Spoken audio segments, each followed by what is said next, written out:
Welcome to the Fire and Earth podcast with your hosts, Jason Mefford and Kathy Gruver. Fire and Earth, giving you the keys to unlock your limitless potential. Welcome to another edition of the Fire and Earth podcast. I'm your co-host, Jason Mefford. And I'm Kathy Gruver, and we are so excited today to have a good friend and flying trapeze buddy of mine, Dennis Ford. Woo! Dennis! All right, Dennis, welcome aboard our little crazy train. Tell us a little bit about you, what you do, and then we'll get into some awesome corporate culture stuff. Well, I'm glad we finally got around to talking about me. I want to talk about me, Thank you for having me on the show. It's very cool to be here and very cool to see you face to face. And yes, to everyone out there, we fly trapeze together. That's how we met. In the real world, I own a corporate communications company called Quantum Leap Productions. And in the world of corporate communications, we're this weird entity, so it's as close to corporate as we get. But in a nutshell, we're a message company. So we take whatever a company is doing in a live meeting or what they need in a video, and we don't change the message radically, but we wildly change the delivery. So instead of the director of marketing at a big meeting of 500 people, management has the holy grail of stuff. This is the information that leaders sit around and ponder and fret over that, if these 500 people don't get this, we're really screwed. But when it comes time to deliver the message, a PowerPoint slide goes up, lights go down, and some droning VP of sales or marketing starts talking, and 500 people zone out. So with that cognizance, what we'll do is we'll come in and completely restructure the delivery of that message. So first we shred the message and understand it, but the delivery might be an all original musical comedy. Cast of 8, live band, 6 production numbers, fully choreographed, 60-page script. And it's all based on the premise we remember plays, films, and stories. We do not remember presentations. So we've been doing that for a long time, and then we're also a video company, and we do really cool corporate video messaging and stuff like that. So the reason I give you the backstory is to get to where we are today, which is the book and stuff like that. So that's my little backstory. Gets us to today. What's next? What's next? Well, the question is, how did you make the shift from doing that to writing this book and really helping educate people about culture? So to go from communicating the message to building a new foundation of company, how did you make that jump? I'm glad you asked. And we didn't work this out ahead of time. I mean, this is how good Kathy is. She jumped in with the setup with a perfect question. I love being here. I love you guys. Okay. So 28 years, I'm sitting in very high-level leadership meetings with Fortune 100 and 500 companies. I'm not saying it like it's a big deal. That's what we do. And we still do that. I still have Quantum Leap. And I realized this over years and years and years, but it actually came as an epiphany that here I am sitting with the proverbial smartest people in the room. These are Wharton MBAs and Stanford MBAs and presidents of huge divisions of major, major companies. And I realized that when it came to understanding their employees, they were dead from the neck up. Not all of them, but just about all of them. Can I tell a story? Quick story. Okay. Once Jason goes, no, we're not. No, sorry. No stories on this one. No stories. We just want facts and statistics. No, we don't. We want stories. Make it as boring as bloody possible, if you could, please. Okay, so I'm sitting in this leadership meeting, a very large banking entity, Fortune 100 company, actually top 20, Fortune top 20 company. So we're going to do a series of meetings around the country for them. And they're talking about, their imperatives and what's important and all that corporate stuff. And then I noticed they sort of digressed to complaining and dissing their employees. So they got off on a jag where they were going, our employees are, the salespeople are prima donnas and the back shop doesn't get it and they're not fast enough and they don't realize this and that. And at the same moment, they say, we've got a great theme for our series of meetings this year. It's culture shift. And I thought, okay, that's pretty powerful. I like that. But then he said what his culture shift was. It was a new sales plan, new marketing plan, new backshop protocol, and a customer service imperative. nothing to do with culture. Uh-uh. And so my epiphany was that these people had no idea that they were the culture. Mm-hmm. And everything that they were complaining about, everything that they were dissing, everything that they were negatively saying about their employees was them. Mm. And that was the genesis of what ended up being a book about the maladies and, frankly, the abysmal condition of corporate culture in America, as evidenced by the fact that 80% of the workforce in America is unhappy and unengaged. Mm-hmm. So something ain't working Yeah. when you've got 80% of your workforce unhappy and unengaged. Yeah. And so the next step for me, and actually it was a mutual friend of ours that I told this to, and it was Allison Maslin. Oh, yeah. The high-end, she's also a trapeze flyer, who we know. So she runs a high-end business coaching company in San Diego. So I went through this with her, and she said, you know what you have to do? You have to write a book. And I went, oh, come on, I've never written a book. I'm not going to write a book. She goes, you got to write a book. So this was just a year and a half ago, and she stayed on me until I wrote it all down. And what she said, and I would agree, especially now that I've been talking about it more in consulting, is that I would love it if we lived in a perfect world where every corporate CEO and executive wanted their employees to be happy and cared, and that a joyful, supportive, respectful workplace was an imperative. But you're nodding your heads and smirking at the same time because you know that just isn't so in this universe or any other. So I thought, okay, let's tie it to let's monetize it. Ergo, title of book, we're going to monetize culture to make it more attractive to corporate leadership to maybe actually do something about. So when I really started researching it, I was absolutely stunned at what negative culture costs American business.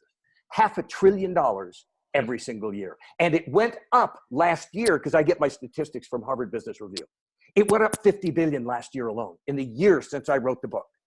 So it's $550 billion it cost American companies because their employees are unhappy and unengaged.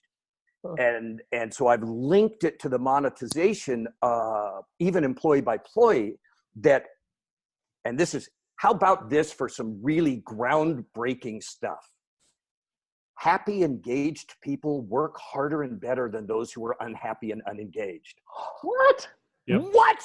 Who could have possibly known that? Crazy talk. The absolute irony is, as we're laughing about this, is that if you asked a 13-year-old eighth grader, hey, do you think happy, engaged people do a better job? Like when you're happy, do you do better?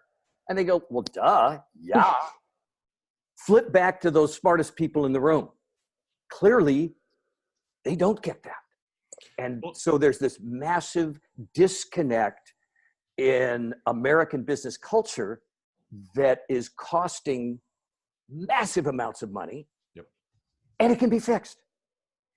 Well, it can be. And what's interesting is because, like you're talking about, I mean, I came up through the business world, through corporations, have the MBAs and all that kind of stuff, right? And you're not taught in business school some of these things, right? Usually you're taught, management and leadership, and you use the carrot and the stick. And what ends up happening is so much of the time these leaders are using the stick to get performance. And I hate that. I love the word and I hate the word, because they're trying to drive performance is what they try to say. And so a lot of times they're just beating people with a stick to try to get them to do what needs to happen. Now, when you beat somebody with a stick, do they feel happy? No, right? So why do you think, right, stress in the workplace and everything is going up? Mm-hmm. You said last year, $50 billion increase, right? Why? Because again, if you look at the general happiness level of employees at work and the stress level in the population in general, it jumped up significantly this last year, which is again going to translate into this with organizations. But, for some reason, like you said, a lot of these executives are kind of shaking their head thinking, well, I don't understand, how giving an attaboy at work is going to help somebody or how that's going to make a difference in my business. But it's one of the biggest, financial drain sucks that there is in corporate America. and doing just a little bit of stuff can have a dramatic difference in the output of the organization, financially as well as the well-being of the employees. And something that I've started dealing with lately, and it piggybacks right where you're going, is that American companies spend just under $100 billion a year. Think about that number, $100 billion a year in recognition, traditional recognition, trips and bonuses and gift cards and things like that. Okay, so they're spending $100 billion a year in recognition, and we still have 80% of the workforce unengaged and unhappy. So it's like, okay, what's not working here? Yeah. Well, the premise of my whole perspective in the book is that stuff is not recognition. 24-hour food, foosball tables, ping pong tables, nap rooms, that's cool stuff. But I swear many, maybe most, corporate leadership, they believe that's culture and has nothing to do with culture. It might be indicative of a good culture, a powerful culture, a strong culture, a caring culture. But at the end of the day, human beings are very primal creatures. And there's things that we respond to. We respond a certain way when we're shown respect, empathy, consideration, trust. We tend to give a level of ourselves when we're shown that. And I call it above and beyond, and I won't get fired today. So every employee in every company, every single day, shows up at their workplace and they have a choice that day. How much effort am I going to put in? Am I going to go above and beyond, or am I going to do just enough to slide by under the radar, not get fired? And what's the difference between these two? Well, intuitively, you know the answer. It's massive. Statistically, 30 to 70%.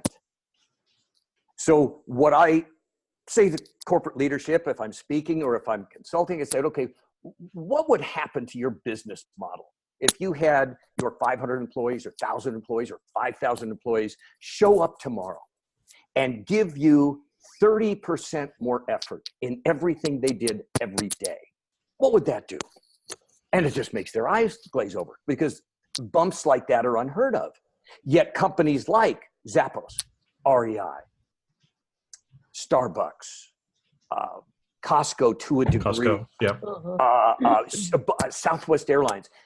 The irony is that on everybody's list, Fortune, Forbes, Inc., Fast Company, best cultures in American business, it's always the same 15 companies. It's always this. There's 15, maybe 20 companies that are recognized for great cultures out of the tens of thousands of companies that are in America. Again, it's not a surprise, but there's a few companies that get it and a few CEOs who really get it. Yeah, so the challenge is trying to help everybody else get it too, right? Because, again, unless you work for one of those 15 or 20 companies, a lot of people are going to work and they're not working in a good culture. And for me, I see this as a carryover too, that I think a lot of the stresses and pressure that's put on people at work, because they don't work in these good cultures that actually treat them like a human being, ends up finding its way into the rest of society, right? So again, we'll just take as an example, right? Maybe it's a husband who goes to work at a job where he's not appreciated, barely making enough to get by, has the pressure and the stress from his boss and everybody else, starts drinking as a way to try to cope with it, starts beating his wife and kids as a result of it, right? That it's like it carries over and it permeates throughout society. And I think that's another thing that a lot of times people don't realize or appreciate. It's not just the financial return for the company. I mean, obviously happier employees, more engaged employees, you get a lot better performance in every way, but it spreads out into society in general, right? And I seldom look at it that way, but that's a really profound point. Kathy?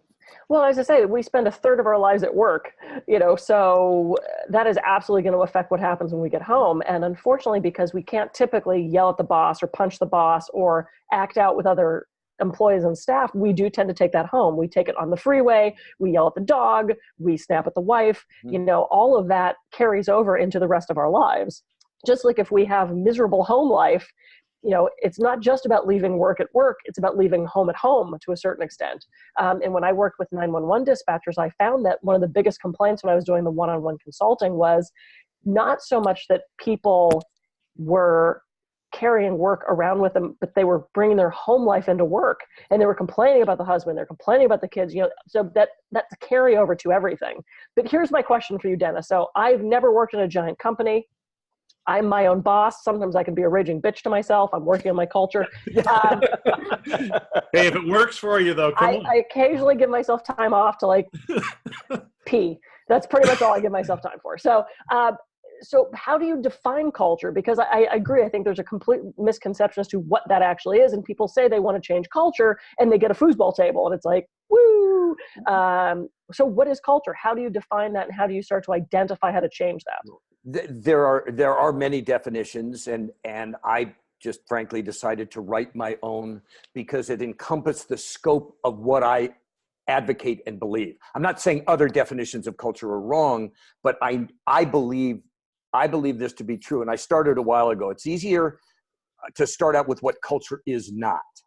And as we talked about, culture is not sales plans, marketing plans, strategies, products, services, stuff, food, foosball, ping-pong, nap rooms. Okay, that's all stuff. Some of it's cool, some of it's not. Culture is what we feel, primally, right to our core. It's how we feel about our workplace, our peers, our place in the world. It's our core belief system. We go to bed with it at night. We get up with it in the morning. It never leaves us. And as you pointed out, we're in that workplace and we spend more time with those people than our families. Mm-hmm. That's just the way life is. So it's this sense of self. It's our ethics. It's how we see ourselves in the world. And I don't believe for a moment that I'm overstating that or making it too touchy-feely. I absolutely believe that that's true. And that most companies don't look at their people within that context. And if they did, they would get more out of them, because a culture should be respectful, trusting, appreciative, joyful, and empathetic. Empathy is such a powerful word. Yeah. And it's a word that hardly is ever utilized in corporate America. Yeah. I mean, it's an eye roll moment. Say to a CEO, how's your empathy? And most of them would go, no, we didn't cover empathy in grad school. No. Yeah, my MBA doesn't have empathy in it. Yeah, I did. Yeah. There's no class on that. It's almost looked at, the irony is it's almost looked at as a weakness. Join us for the second part of the episode where we find out how to use compassion and empathy as a strength, not a weakness.